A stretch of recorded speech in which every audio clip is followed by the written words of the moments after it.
ধন্যবাদ। আমি ঢাকা ১৭৭ ঢাকা ৪ সংসদীয় আসন থেকে বিএনপির মনোনীত প্রার্থী ধানের শীষের প্রতীক নিয়ে নির্বাচনে যাচ্ছি। আগামীকাল আমরা ঠিক সকাল ১০টা থেকে প্রচারণায় নামব।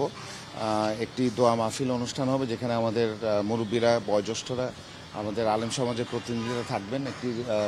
তাদের আশীর্বাদ নিয়ে প্রচারণায় নামব ইনশাল্লাহ। এবং আমরা চেষ্টা করব আমাদের আচরণবিধি মেনে চলার জন্য, কারণ দীর্ঘদিন পর সমগ্র জাতি একটি অবাধ সুষ্ঠু নিরপেক্ষ নির্বাচন দেখতে পাবে, যেখানে তাদের ইচ্ছার প্রতিফলন ঘটবে এবং একটি নির্বাচিত সরকার প্রতিষ্ঠা করবে যেখানে জবাবদিহিতা থাকবে, যেখানে স্বচ্ছতা নিশ্চিত হবে, বাংলাদেশ দুর্নীতিমুক্ত হবে এবং বাংলাদেশের মানুষের ইচ্ছার প্রতিফলন ঘটবে।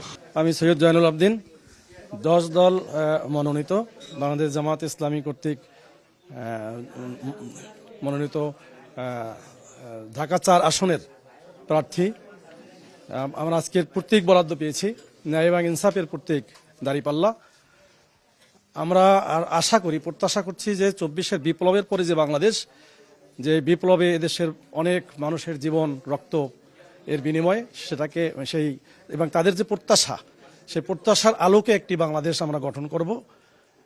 বাংলাদেশ জামাত ইসলামী চায় যে ঐক্যবদ্ধ বাংলাদেশ, কিন্তু আমরা লক্ষ্য করছি নির্বাচনের ক্ষেত্রে যে লেভেল প্লেইং ফিল্ড যেভাবে হওয়ার কথা, সেটার কিছুটা আমরা দেখছি যে আশঙ্কা আমরা করছি। বিশেষ করে গতকালকেরও একটা ঘটনা আমরা আমাদের ঢাকা রাজধানীতে দেখেছি যে মিরপুরে। এই ঘটনাগুলোর যাতে পুনরাবৃত্তি না হয়, সারা বাংলাদেশে যেন সকল মানুষ নির্বিঘ্নে সুন্দরভাবে তারা নির্বাচন ভোট কেন্দ্রে যেতে পারে এবং যার যার ভোট সে সুন্দরভাবে দিতে পারে, এই ব্যাপারে নির্বাচন কমিশনার সহ সংশ্লিষ্ট কর্তৃপক্ষের কাছে আমরা উদাত্ত আহ্বান জানাচ্ছি। আমি মোহাম্মদ কামাল হোসেন, 178 ঢাকা 5 যাত্রাবাড়ি ডামরা কদমতলী একাংশের বাংলাদেশ জামায়াত ইসলামী মনোনীত এবং 10 দলীয় জোট সমর্থিত দাঁড়িপাল্লা প্রতীকের প্রার্থী।